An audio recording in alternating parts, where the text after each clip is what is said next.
Hello ಎಲ್ಲರಿಗೂ ನಮಸ್ಕಾರ. ನಾನು ನಿಮ್ಮ Latha. Welcome to Latha Venkatesh kitchen. ಇವತ್ತಿನ ರೆಸಿಪಿ ನುಗ್ಗೆಕಾಯಿ ಸಾರನ್ನ ಯಾವ ರೀತಿ ಮಾಡೋದಂತ ನೋಡೋಣ. ತುಂಬ ಹೆಲ್ದಿಯಾಗಿರುವಂಥ ರೆಸಿಪಿ ಇದು. ಟೇಸ್ಟ್ ಕೂಡ ಸೂಪರ್ ಆಗಿರುತ್ತೆ. ತುಂಬ ಈಸಿಯಾಗಿ ಕೂಡ ಮಾಡ್ಕೊಬೋದು. ಯಾರಾದರೂ ಹೊಸದಾಗಿ ನೋಡ್ತಾ ಇದ್ದೀರಾ ನನ್ನ ಚಾನಲ್ನ ಪ್ಲೀಸ್ ಸಬ್ಸ್ಕ್ರೈಬ್ ಮಾಡ್ಕೊಳ್ಳಿ, ಶೇರ್ ಮಾಡ್ಕೊಳ್ಳಿ. ಹಾಗಾದರೆ ಹೇಗೆ ಮಾಡೋದಂತ ನೋಡೋಣ ಬನ್ನಿ. ಮೊದಲು ಈ ನುಗ್ಗೆಕಾಯಿ ಸಾರು ಮಾಡ್ಕೊಳ್ಳೋದಕ್ಕೆ ನಾನು ನುಗ್ಗೆಕಾಯಿನ ಕಟ್ ಮಾಡಿ ರೆಡಿ ಮಾಡಿಟ್ಕೊಂಡಿದ್ದೀನಿ ಆಲ್ರೆಡಿ. ಈಗ ಅದನ್ನು ಫ್ರೈ ಮಾಡ್ಕೊಳ್ಳೋಣ ಬನ್ನಿ. ಗ್ಯಾಸ್ ಸ್ಟವ್ ಮೇಲೆ ಒಂದು ಕಡಾಯಿ ಇಟ್ಟಿದ್ದೀನಿ. ಅದಕ್ಕೆ ಒಂದು 4 ಟೇಬಲ್ ಸ್ಪೂನ್ ಆಗಷ್ಟು ಕುಕ್ಕಿಂಗ್ ಆಯಿಲ್ ಸೇರಿಸಿದ್ದೀನಿ. ಆಯಿಲ್ ಸ್ವಲ್ಪ ಬಿಸಿ ಆದ ನಂತರ ಇದಕ್ಕೆ 1 ಟೇಬಲ್ ಸ್ಪೂನ್ ಆಗಷ್ಟು ಸಾಸಿವೆ, ಜೀರಿಗೆ, ಒಂದು ಸ್ವಲ್ಪ ಕರಿಬೇವು, ಸ್ವಲ್ಪ ಒಣಮೆಣಸಿನ್ಕಾಯಿ ಸೇರಿಸಿ ಈಗ ಚೆನ್ನಾಗಿ ಫ್ರೈ ಆದ ನಂತರ ಇದಕ್ಕೆ ನಾನು 1 ಕಪ್ ಆಗಷ್ಟು ಈರುಳ್ಳಿ ಸೇರಿಸ್ತಾ ಇದ್ದೀನಿ. 1 ಗೆಡ್ಡೆ ಆಗಷ್ಟು ಈರುಳ್ಳಿನ ಚೆನ್ನಾಗಿ ಕಟ್ ಮಾಡಿ ರೆಡಿ ಮಾಡಿಟ್ಕೊಂಡಿರೋ ಈರುಳ್ಳಿನ ಸೇರಿಸಿದ್ದೀನಿ. ಈರುಳ್ಳಿ ಚೆನ್ನಾಗಿ ಫ್ರೈ ಆದ ನಂತರ ಇದಕ್ಕೆ ನಾವು ಆಲ್ರೆಡಿ ರೆಡಿ ಮಾಡಿಟ್ಕೊಂಡಿರುವ ನುಗ್ಗೆಕಾಯಿನ ಸೇರಿಸ್ತಾ ಇದ್ದೀನಿ. ನೋಡ್ತಾ ಇರ್ಬೋದು. ನುಗ್ಗೆಕಾಯಿ ಸೇರಿಸಿದ ನಂತರ ಈಗ ಇನ್ನೊಮ್ಮೆ ಚೆನ್ನಾಗಿ ಮಿಕ್ಸ್ ಮಾಡ್ಕೊಳ್ಳಿ. ಮಿಕ್ಸ್ ಮಾಡ್ಕೊಂಡ ನಂತರ ಇದಕ್ಕೆ 1 ಟೇಬಲ್ ಸ್ಪೂನ್ ಆಗಷ್ಟು ಉಪ್ಪು, ಒಂದು ಅರ್ಧ ಟೇಬಲ್ ಸ್ಪೂನ್ ಆಗಷ್ಟು ಅರಿಶಿನ ಪುಡಿ ಸೇರಿಸಿ ಈಗ ಚೆನ್ನಾಗಿ ಮಿಕ್ಸ್ ಮಾಡ್ಕೊಳ್ಳಿ.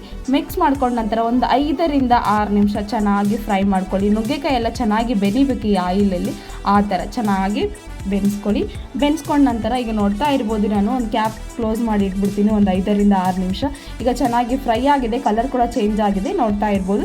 ಇದಕ್ಕೆ 1-2 ಟೊಮೊಟೊ ಸಣ್ಣದಾಗಿ ಕಟ್ ಮಾಡ್ಕೊಂಡಿರುವ ಟೊಮೊಟೊ ಸೇರಿಸ್ತಾ ಇದ್ದೀನಿ. ಟೊಮೊಟೊ ಸೇರಿಸಿದ ನಂತರ ಈಗ ಇನ್ನೊಮ್ಮೆ ಚೆನ್ನಾಗಿ ಮಿಕ್ಸ್ ಮಾಡ್ಕೊಳ್ಳಿ.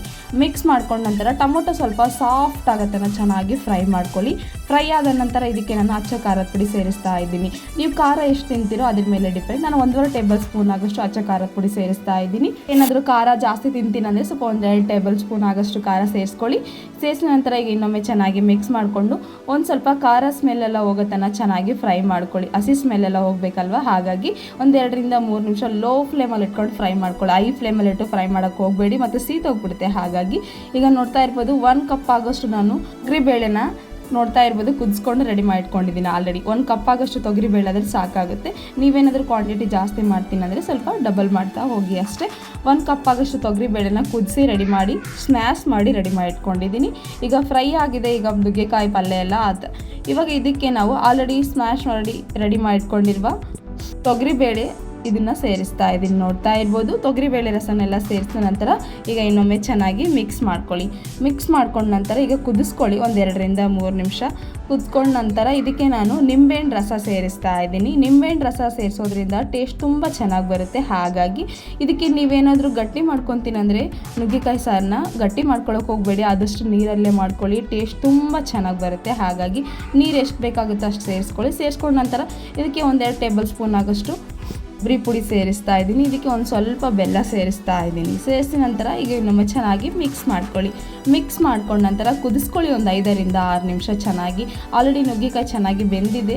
ತೊಗರಿಬೇಳೆ ಕೂಡ ಚೆನ್ನಾಗಿ ಸ್ಮ್ಯಾಶ್ ಆಗಿ ರೆಡಿ ಆಗಿದೆ ಅಲ್ವಾ. ಜಾಸ್ತಿ ಕುದಿಸೋ ಅವಶ್ಯಕತೆ ಏನಿಲ್ಲ. 1-2 ರಿಂದ 3 ನಿಮಿಷ ಚೆನ್ನಾಗಿ ಕುದಿಸ್ಕೊಂಡ್ರೆ ಸಾಕಾಗುತ್ತೆ.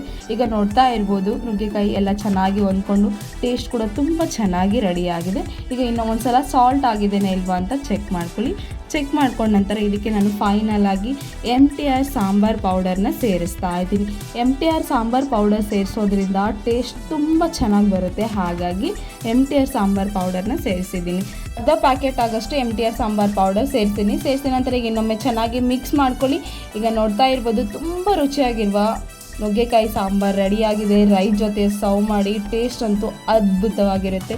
ನೀವು ಒಂದು ಸಲ ನಿಮ್ಮ ಮನೇಲಿ ಟ್ರೈ ಮಾಡಿ. ಹೇಗಿದೆ ಅಂತ ನನಗೆ ಕಮೆಂಟ್ ಬಾಕ್ಸಲ್ಲಿ ತಿಳಿಸ್ಕೊಡೋದು ಮರಿಬೇಡಿ. ಥ್ಯಾಂಕ್ ಯು ಸೋ ಮಚ್ ನನ್ನ ವೀಡಿಯೋ ನೋಡಿದ್ದಕ್ಕೆ. Thank you.